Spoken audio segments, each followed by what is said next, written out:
முக்கியமா இப்போ நம்ம பார்த்திருப்போம் மாரி செல்வராஜ் சாரோட அந்த ஒரு இன்டர்வியூ பார்த்திருப்போம். சார் சொல்லியிருக்காங்க, டெடிகேட்டிவான ஒரு ஆர்டிஸ்ட தான் நான் எடுத்தேன்.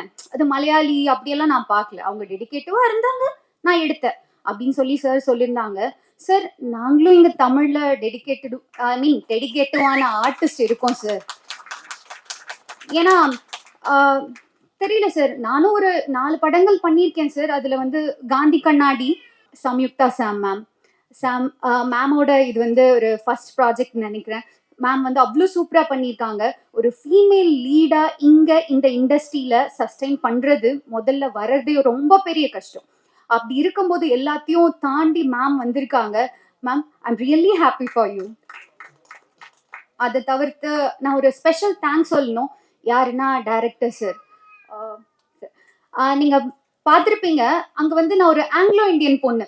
ஒரு ஆங்கிலோ இந்தியன் பொண்ணுக்கு மேபி நினைச்சிருந்தா ஒரு ஹிந்தி பொண்ணை கூப்பிட்டுருக்கலாம், மேபி மலையாளி, அதெல்லாம் தவிர்த்து சார் ஒரு தமிழ் முகம்.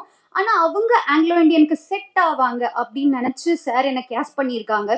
இங்க பொதுவா ஹீரோயின்ஸ்க்கு வந்து ஒரு ஸ்டீரியோ டைப் வச்சிருக்காங்க. ஹீரோயின்ஸ் வந்து ஒரு 25 வயதுக்குள்ளதான் இருக்கணும், முக்கியமா உங்களுக்கு கல்யாணம் ஆகிருக்கூடாது, பாய் ஃப்ரெண்ட்ஸ் இருக்கக்கூடாது, இப்படியெல்லாம் ஒரு ஸ்டீரியோ டைப் இருக்குன்னு நான் கடந்து வந்த சினிமாவில் பார்க்குறேன். மேபி அது எந்த வகையிலன்னு எனக்கு தெரியல. அப்படி ஒரு ஸ்டீரியோ டைப் சார் பிரேக் பண்ணி என் கதைக்கு இவங்கெல்லாம் தேவை அப்படின்னு சொல்லி எடுத்திருக்காங்க. இதுக்கு வந்து நான் சாரை வந்து ரொம்ப அப்ரிஷியேட் பண்றேன். முக்கியமா இப்போ நம்ம பார்த்திருப்போம் மாரி செல்வராஜ் சாரோட அந்த ஒரு இன்டர்வியூ பார்த்திருப்போம். சார் சொல்லியிருக்காங்க, டெடிகேட்டிவான ஒரு ஆர்டிஸ்ட தான் நான் எடுத்தேன். அது மலையாளி அப்படியெல்லாம் நான் பார்க்கல. அவங்க டெடிகேட்டிவா இருந்தாங்க, நான் எடுத்தேன் அப்படின்னு சொல்லி சார் சொல்லியிருந்தாங்க. சார் நாங்களும் இங்க தமிழ்ல டெடிகேட்டிவான ஆர்டிஸ்ட் இருக்கோம் சார்.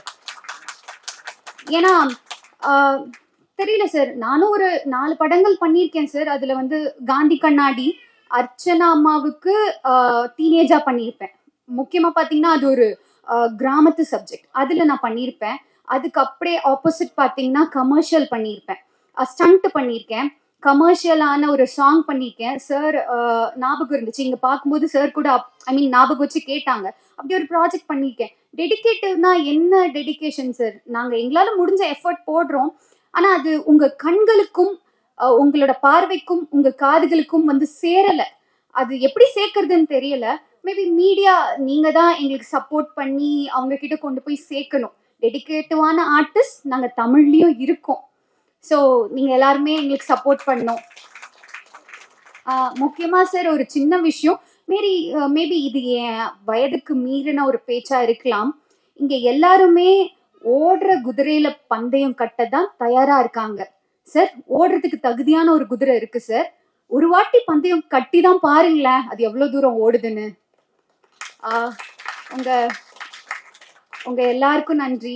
இங்க இருக்க சில நல்ல உள்ளங்களோட சப்போர்ட்ல தான் நான் இவ்வளவு தூரம் வந்து நிக்கிறேன். ஸோ என்னைக்கும் அவங்கள நான் மறக்க மாட்டேன். ரொம்ப நன்றி. Thank you so much. சார் நடிக்கிறதுக்கு முன்னாடி 5 நிமிஷம் பேச விட்டு தானே சார் ஓகே பண்ணீங்க? மாஸ்டர் பிளான் அப்படின்னு சொல்லிட்டு நிறைய விஷயங்கள் கேள்விப்பட்டிருக்கோம். எந்திரிச்சு கையை காட்டினப்பவே வந்து பெரிய பிளானோட இருக்காங்க அப்படிங்கிறது தெரிஞ்சிடுச்சு. பேசுற இடத்த வந்து ஒரு வைப் கிரியேட் பண்றதுக்கு